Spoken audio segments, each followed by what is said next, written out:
Hello. Do you know what we don't have enough of? Booktube channels. There aren't enough people talking about stuff they like on YouTube, on the internet.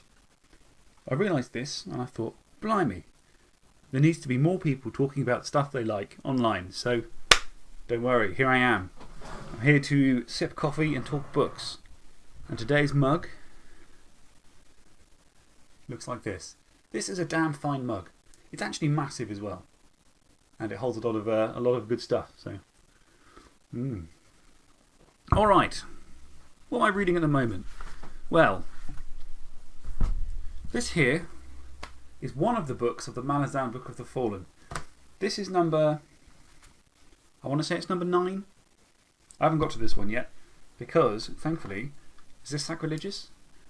Most of my Malazan books are on my very old school Kindle because this here is a 3rd generation Kindle and it's the best one because it's got 3G and a keyboard. So it's effectively the Hitchhiker's Guide for the Galaxy. And you can use it anywhere in the world. So they're all on here. I've been making my way through the Malazan Book of the Fallen and I've been reading it since 2011, which is a very long time to be reading a single series. But for anybody who has made their way through the Malazan Book of the Fallen, I think they'll understand what I mean, that it's not an easy series to read. I'm on book 8. I've just started book 8, Toll the Hounds. Just finished book 7, Reaper's Gale. It's a beautiful, amazing construction of a book. In terms of world building and description, he's incredible. Stephen Erickson is an absolute genius. But it's blooming hard to read. It's so difficult. But the bits that are good are so, so good. So I'm currently still reading that. What I do is I read this series for a bit and then I give up. And then I pick it up again going, no, this time I'm going to finish it. But then you have to have a deep understanding of everything that's happened before you can carry on going. So you have to read everything or read summaries. And the summaries are as long as certain other books. It's so deep and so dense, but it is so good as well. So I'm still rocking and rolling through that.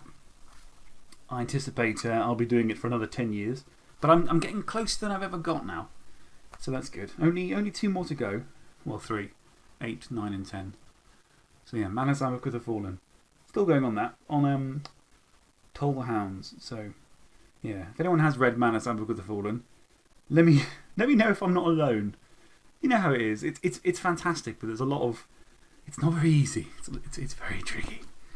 And it's one of those books that you've read it and then you feel like you need to have a palate cleanser occasionally and read something else entirely. Which is why I read this. Anyone know this one? The Stranger Next Door. Let me try and get some glare off of that. The Stranger Next Door by Emil. I'm so bad at these names. Amelie Nothomb. Emily Nothomb. Anna, my missus, just said, hey, you know what, you should read this because we're talking about thrillers. And I thought, I've never read a thriller that I really cared about. I've read a couple, it's not really my seed. And I thought, no, I want to try and get into it. And I read this thriller in one sitting. That's how much I liked it. It's good. It's weird. It's sort of, there is plot. It's quite light on plot, but it's good on atmosphere. And it's about an aging couple who go and live in the woods to retire. And then they meet their neighbour, who's this huge, fat, sort of imposing gentleman. And then out of politeness, they don't ask him to leave, and he stays for a long time. But is very awkward, doesn't really say much, and just kind of creates this tense atmosphere of creepiness. And then goes away and comes back the next day at the same time and does the same thing again. And every day, this guy comes back for 2 hours and just sits there and says nothing and contributes nothing to the conversation. But the main characters are sort of paralysed by their politeness and so have to keep letting him in. It's a very weird book. And it takes some strange turns. But actually, you know what? It was really quite good. It was a novella, so 150 pages. There's the author there. She was quite creepy in that picture. It's a good... That picture, that kind of atmosphere, it sums up the book quite well. So yeah, I can recommend this. I enjoyed it a lot more than I thought it was. If you can hear the storm outside, by the way, it's because there's like a wind warning or something. And all my garden is blowing around. All my bins and my plants are just taking off. So if something crashes against the window, it's probably not a murderer. It's probably just a rogue bin or something. What else am I reading at the moment? Because, you know, it's not enough to have one book on the go or two. Everyone knows you're meant to read small bits of lots of books, which you kind of balance between them all and get no benefit from any of them. This is one I picked up just randomly. I just saw it and thought, this looks interesting. And Stephen Erickson. You might remember Stephen Erickson from this guy over here. Like how, see how the camera wobbles when I pick the book up? That's how weighty it is. And it's not by Stephen Erickson, but it's, he gives it an accolade. And I was reading it and I thought, oh, this is quite good. And I looked it up, and it's part of a series that is not finished. Not because the author didn't want to write it, but because the publisher dropped it like halfway through the series. So it's always sad when you go, I'm going to get into this series here, and then you know it's not finished. It's about pirates. It's a fantasy book about pirates, which is a cool combination of things. Everyone likes pirates. Lots of people like fantasy. Therefore, people like fantasy pirates, right? That's a thing. I've only just started it. It seems good. It seems uproarious. It seems rollicking. Other words like that. No, it's interesting. And what was weird, right? So I opened up the first couple of pages and there's a pirate who's a troll character, you know, big and strong and has tusks and all the rest of it. And I started thinking, do you know what? I've seen these sorts of tropes. Like, let me explain it. I'm not explaining this very well. So you have zombies, right? That's a fantasy trope. You have dragons, you have ghosts, you have pirates and rogues and thieves and knights and kings and blah, blah, blah. And sometimes you get combinations of the two. Like you might have a dragon who's a king or something like that, or a wizard who's also a goblin or whatever. And so I realised all of a sudden that the combination of undead and pirate, there's no reason why this should be more or less common than any other combination. But I started going through all of the different sorts of media that I've read or played or watched or whatever, which has undead pirates in it. And there's actually loads. It's really weird. This strange combination of things has popped up everywhere. So I first saw it in the Malazan, actually, Malazan Book of the Fallen. There is an undead character who is now a pirate.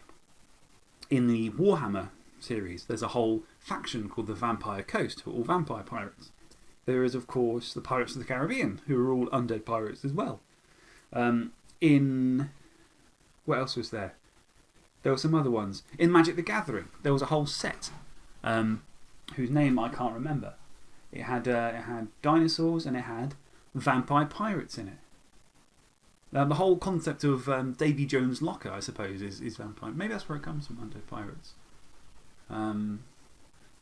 LeChuck from The Escape from Monkey Island. He's a ghost pirate. And I thought, isn't it just strange, the combination of undead and pirate, why it keeps popping up? So if you found any that I haven't mentioned, let me know. See if we can discover every version of the undead pirate trope out there. I guess I could Google it, but that's cheating, isn't it? Who wants to do that? What else? Lockdown is loosening, which is nice. So we were able to go to some bookshops and actually buy some books for a change, which is nice. So the wife and I, the Missus, we went and I bought this. I thought, Chernobyl, that's a cheerful subject. I want to read more about it. Well, we watched the series Chernobyl and I thought it was phenomenal. It was absolutely fantastic bit of storytelling. And I thought, I wonder if I read a non-fiction about the same subject, would it be as compelling? And I thought, you know what? Why not? There's something quite Doctor Who about it, isn't there? Look at that cover. The way the buttons and the dials and the knobs and all the kind of chrome and the grey. You could definitely see Tom Baker walking in on that and saying something about reversing the polarity of the the neutron. If I could speak, it'd be much easier, wouldn't it? It's like if I talk for too long, my mouth just sort of stumbles and I end up just talking about nothing. So that's on the list. What else is on the list?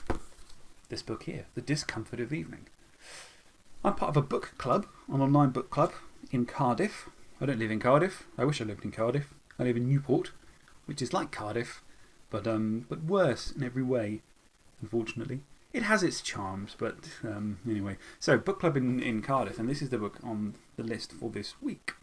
Last week was A Girl is a Half-Formed Thing by Emma McBride, which was a tough book to read. When I was reading the Malazan Book of the Fallen, going between that and Eamon McBride was very. I just thought, I just want to read for fun, you know? I just want to read something nice and easy. Yeah. So I actually I have no idea what this is about. I'm pretty sure it's going to be about something traumatic. Because the last couple of books in the book club have been quite traumatic. But I'm prepared to go in completely blind because I think it'd be much more interesting to figure out what it is as we go along. So I'm not going to try and. Shall I try and pronounce the name? Marieke Lucas Reineveld. Reineveld? One of those two. So, looking forward to that as well. What else? Is that everything? I'm also writing at the moment. That's exciting. I decided to spend lockdown trying to write because I had some reduced hours from work. And I thought, what can I use to fill my time? So I started writing, wrote a whole novel. I'm very anxious to explain too much about it. It's stupid. I know, it's very stupid because I'm worried somebody will steal the idea and write it better than me. So I want to try and write it and get it out in the world before someone else does it better than me. Because at least I can say, well, I did it first. But it's a fantasy novel. It's got a little slightly unusual fantasy novel. And I wrote it. Took about 9 months or so. And yeah, it's all ticking along. I've had 3 full requests for the manuscript, which is quite exciting. Quite scary. Very scary. 1 turned it down, which is sad.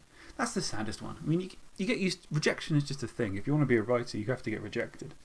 But getting the full manuscript request, oh, that's exciting. And then getting the rejection, oh, that's crushing. Because that's it. That's the whole thing. This is me. This is my whole book. And someone's gone, wow, I like the concept. I want to see more of it. They've read every page and gone, actually, I don't want it anymore. And you go, oh, okay. Never mind then. That's fine. But that's going well. So 2 full manuscripts out there in the wild, which is exciting. I'm currently writing a steampunk Napoleon crossover because, you know, if there's no one out there who's done it before, that must mean it's popular, right? That's a good motivation. No, I saw a competition from who was it? It was a press. It was a press whose name I can't remember. Wild Blood Press were saying, hey, we've got a steampunk call for anthologies. A steampunk anthology, an open call for it. So if anybody wants to write any steampunk and send it in, you know, we will consider it. And I thought, yeah, why not? I reckon I could try and write some steampunk. It's a fun genre, lots going on. And I thought, what if I could do it in a slightly different way? What if I could incorporate my good friend